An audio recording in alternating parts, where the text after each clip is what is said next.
Hey guys, it's Michelle and I'm here with my March 2015 reading wrap-up. This month I was able to get through 8 novels, 1 novel preview sample, and a graphic novel. The first thing that I finished in March was The Well of Ascension by Brandon Sanderson. This is book 2 in the Mistborn trilogy, and I loved it just as much as the first. It had so many surprises. Reading this book for me is kind of like, whoa! Wow. I really need some new synonyms for whoa and wow. So if you know any, you can tell me about them in the comments below, because I'm just so impressed by him. He leaves these little breadcrumbs, and days later I'll think about one little sentence that seemed a little out of place from like 2 chapters ago, and one that seemed out of place from like 15 chapters ago, and put them together and go, oh, I wonder if the story is going to, what if, oh, I love that about his writing. Give it 5 stars if you can't tell.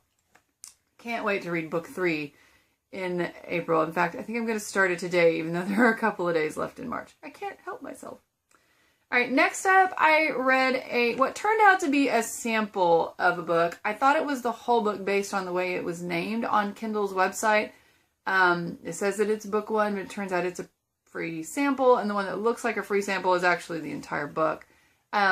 This was what my digital TBR jar picked for my downloaded book this month, and it's called Wearing the Cape, and the author is Marian G. Harmon. This is about a young lady. She has just graduated high school and is going into college, and she finds out she has superhero powers after she is in kind of a disaster, like a building collapsed or a bridge collapses. And that's not too unusual. A while back in this world, there was some big trigger event where people started having superpowers. So she finds out she is one of them, and she's like, how is this going to affect my life? Now, I had some trouble with the writing style here. My biggest complaint was that you would read along and it would say, and that made me think about such and such character, when they hadn't introduced that character yet. And they would introduce them a little bit later, but it was just kind of awkward. And that didn't happen just once. It was like 3 times. So just the way the characters were being introduced to me wasn't working. It felt like the flow was a little out of order. It did tend to end abruptly. Now I know that it was a free preview. So when I put my review on Goodreads and I mentioned that it ended so abruptly, and I thought maybe it was just a serial set of books, where they release a little at a time. It turns out that's not the case, and I was just reading the preview, and the author was like, hey, you're really kind of reviewing my preview when it's really just, and it's not the whole book, and really the Goodreads page is for the whole book. And so I kind of agreed with them, went ahead and took down my review since it was pulling his ratings down somewhat, because he's invested a lot in that story, and I really haven't, and so it didn't bother me at all to take it down, but I did give it 2 stars. And it was enough for me to know that I don't need to download the real book, that it's just not something for me. All right, next up I read Abduction by Peg Carrot, and the last half of this was so suspenseful. This is about Matt. He is in kindergarten. He has a sister named Bonnie who is older. She's like 11, 12-ish, I think. They have different fathers, and he is abducted from school while he is in kindergarten. And so it tells their story, and how Bonnie is just devastated by her brother being gone, and how she's trying to help any way she can to try to get him back. This does have a character that is dealing with a gambling addiction and shows how horrible that can be, but this is classic Peg Carrot. She's my favorite middle grade author, so it's got at least 1 dog in it. It's got, some kids who are pretty smart, and they end up in trouble that's not their fault, and they're smart enough to kind of figure their way out. And it's going to have people who could have helped them who didn't along the way just due to inaction and later decide that's a bad thing. So classic Peg Carrot. I was on pins and needles for the ending. So really enjoyed it and gave it 4 stars. Next was the book that my digital TBR jar picked for a physical book, and that was Secret Keeper by Macaulay Perkins. This was a book that I had gotten really cheap off Book Outlet at one point, quite some time ago. It is cultural fiction set in India, I want to say in the 80s or late 70s. And at first, it just felt like all the cultural India books fiction that I have read before. But about halfway through, it takes a couple of turns that made it very different, and I very much enjoyed it. It was really refreshing. Kind of the main theme of it is how important it is to keep your promises to loved ones no matter what it costs you. And it was just surprising and gripping. One of the things I absolutely loved about it is these characters are just vivid. You feel like you know them. They don't feel one-dimensional and flat. She just does a great job of introducing these characters. So at some point, I might look into picking up another Macaulay Perkins book because I really enjoyed this. Gave it 5 stars. Next up, this book was not on my TBR. Night Circus was, and with the stress of this time of year for a teacher, I couldn't pick up a 495-page book. I just didn't feel like that was the right thing to do. So I picked up The Ocean at the End of the Lane by Neil Gaiman, which is something I've been meaning to read. And it was much smaller, much shorter, only about 200 pages. This book has a lot of magical realism, and it's Neil Gaiman, so you would expect that. It's about a man who comes back to his childhood hometown that he hasn't visited for a long time. He comes for a funeral. We never even know whose funeral he's coming for. But he is remembering all of this stuff from his childhood as he's come back, things he had totally forgotten about. And it is just fascinating to read. It mainly is about his relationship with a family down the street that was a young girl, her mother, and her grandmother that lived there. And like I said, there's magical realism involved. And I usually have a problem with that. But in this case, it was presented very well, and I really enjoyed it. I don't think any two readers are going to have the same experience reading this book. It's just a strange, and I can't even really explain that except to tell you it's so short, you should just read it yourself. But at one point, there's a character that makes this statement in the book. Different people remember things differently, and you'll not get any two people to remember anything the same, whether they were there or not. So I just think this is just a magically personal book to read, and that what I take away from it is going to be different from what you take away from it, and I just think everyone should pick it up and read it. I ended up giving it 4 stars on Goodreads. Next up was one of my most anticipated releases of 2015, and that is The Winter's Crime by Marie Rudkowski. I never go buy new release hardbacks, but since I have the first one in hardback, I decided I needed this one in hardback. And I really had to kind of chase around the DFW area to track this one down. I had to go to, I think, 3 stores before I finally found it. So, this was a great continuation of the series. I didn't think it was possible to keep like a forbidden love story going this long and still keep it interesting, and it was. It got a little angsty at a couple points, but nothing that this book can't overcome, let me tell you.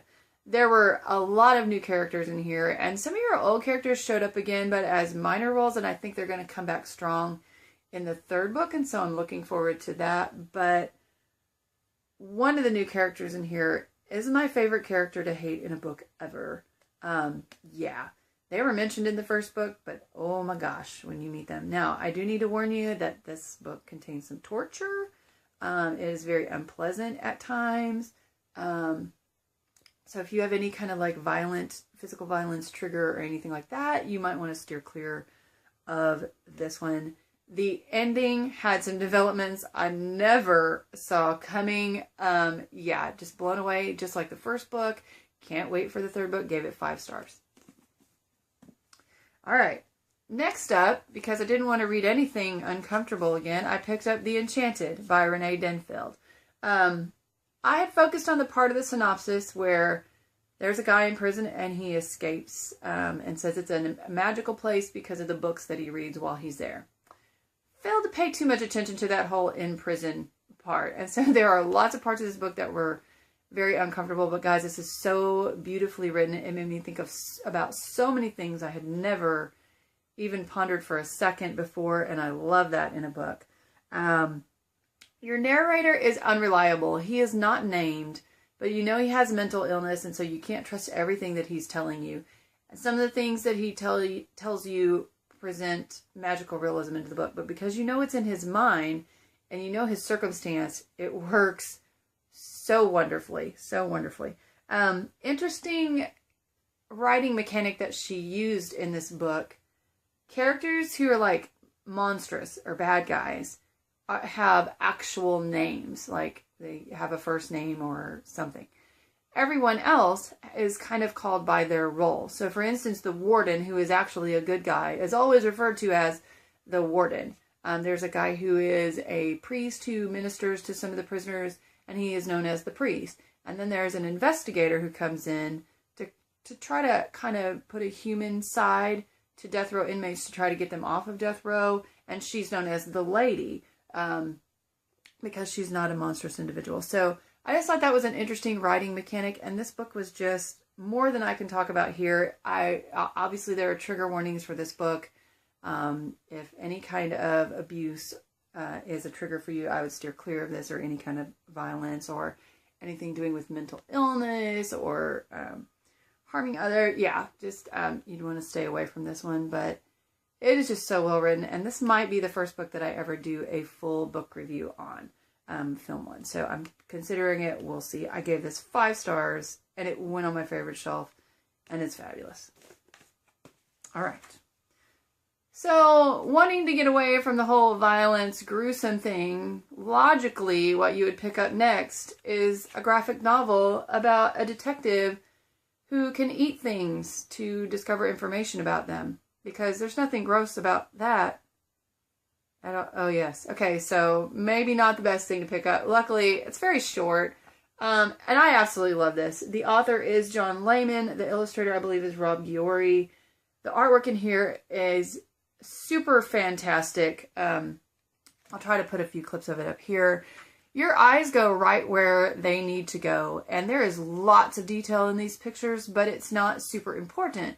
For instance, there may be like a bunch of papers and magazines laying around on the floor, and you can read all of the titles.